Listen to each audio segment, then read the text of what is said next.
Good morning friends, আরও একটি নতুন ভিডিওতে তোমাদের সকলকে স্বাগত। আজকের এই ভিডিওতে আমরা আলোচনা করব ডাব্লিউবি টেট 2023 24শে সেপ্টেম্বর অনুষ্ঠিত হতে যাচ্ছে। এই টেটে যারা প্রথমবার পরীক্ষা দিতে যাবে বা পরীক্ষায় বসবে তাদের প্রত্যেককে বলবো ভিডিওটি প্রথম থেকে শেষ পর্যন্ত অবশ্যই দেখো, উপকৃত হবে।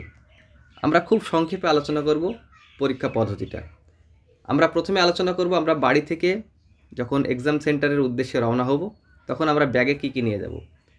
তো খুব সংক্ষেপে বলবো, বেশি জটিলে যাব না। প্রথমে বলি, আমরা ব্যাগে 2 কপি প্রিন্ট অ্যাডমিট কার্ড নেব এবং 2টো ব্ল্যাক বল পেন নেব। আমরা কিন্তু অন্য কোনো বল পেন ব্যবহার করতে পারবো না, 2টো ব্ল্যাক বল পেন নেব। একটা রুল পেন্সিল, একটা রাবার নিতে পারি। এটা ইউজ হতেও পারে, না হতেও পারে, আমি বলে দিলাম এটা বাড়ি থেকে নিয়ে যাব। দেন নিয়ে যাবো কি একটা ফটো আইডেন্টি প্রুফ। সেখানে আমি কিন্তু আধার কার্ড নিয়ে গেলে কিন্তু সুবিধা হয়, আর 2 কপি নিজের ছবি নিয়ে নেব। এই কটা জিনিস নিয়ে তুমি যদি যাও, তুমি অবশ্যই পরীক্ষা কিন্তু কমপ্লিট করে আসতে পারবে। আর কোনো রকম সমস্যা তোমাকে পড়তে হবে না যে আরও কিছু নিয়ে যেতে হবে, এরকম কোনো ব্যাপার নেই। এটা নিয়ে যেতে পারলে তুমি পরীক্ষা হলে তুমি পরীক্ষা যেভাবে দিয়ে আসতে পারবে, আর তোমার কিছু দরকার নেই। এইবার তুমি যখন এক্সাম হলে পৌঁছে গেলে তোমাকে অবশ্যই 2 ঘন্টা আগে এক্সাম হলে পৌঁছতে পারতো। রিপোর্টিং টাইম আমরা জানি 12টায় এক্সাম যদি শুরু হয়, তো সেক্ষেত্রে তোমাকে 10টার মধ্যে কিন্তু এখানে উপস্থিত হতে হবে এক্সাম হলে। তোমাকে 2 ঘন্টা আগে থেকে কিন্তু চেক আপ বা অন্যান্য ফর্মালিটি মেনটেন যেগুলো আছে বোর্ডের তরফ থেকে, সেগুলো তোমাদের সঙ্গে হতে থাকবে।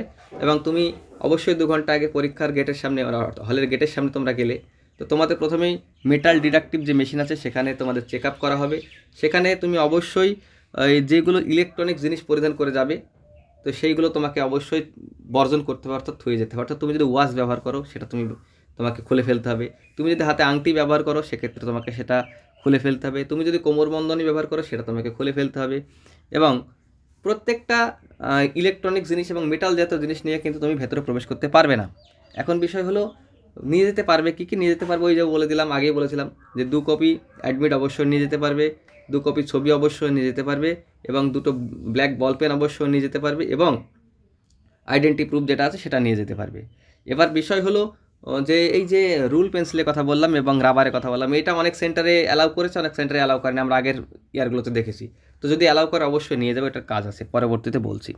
তো এই জিনিসগুলো তোমাকে চেক আপ করানো হবে এবং তারপরে তোমাকে কিন্তু কী করা হবে, তোমার ছবি নেওয়া হবে এবং ফিঙ্গারপ্রিন্ট ম্যাচ করানো হবে। তোমার ফিঙ্গারপ্রিন্ট ম্যাচ করানো, ছবি নেওয়া হলে, এই ফর্মালিটি মেনটেন করা হয়ে গেল, তোমাকে কিন্তু এক্সাম হলে প্রবেশ করিয়ে দেওয়া হবে। প্রায় 1.5 থেকে 2 ঘন্টা আগে তুমি এক্সাম হলে চলে যাবে এবং ওইখানে গিয়ে তুমি প্রথমেই সেই পরিবেশের সঙ্গে একটা সমঝোতা করে নিলে। 2 ঘন্টা আগে যেহেতু যাবা পরীক্ষায়, তুমি বেঞ্চগুলো সঠিকভাবে আছে কিনা, বেঞ্চটা নড়ে যাচ্ছে কিনা, হ্যাঁ, সেগুলো তোমার সিটটা খুঁজে বসে পড়লে।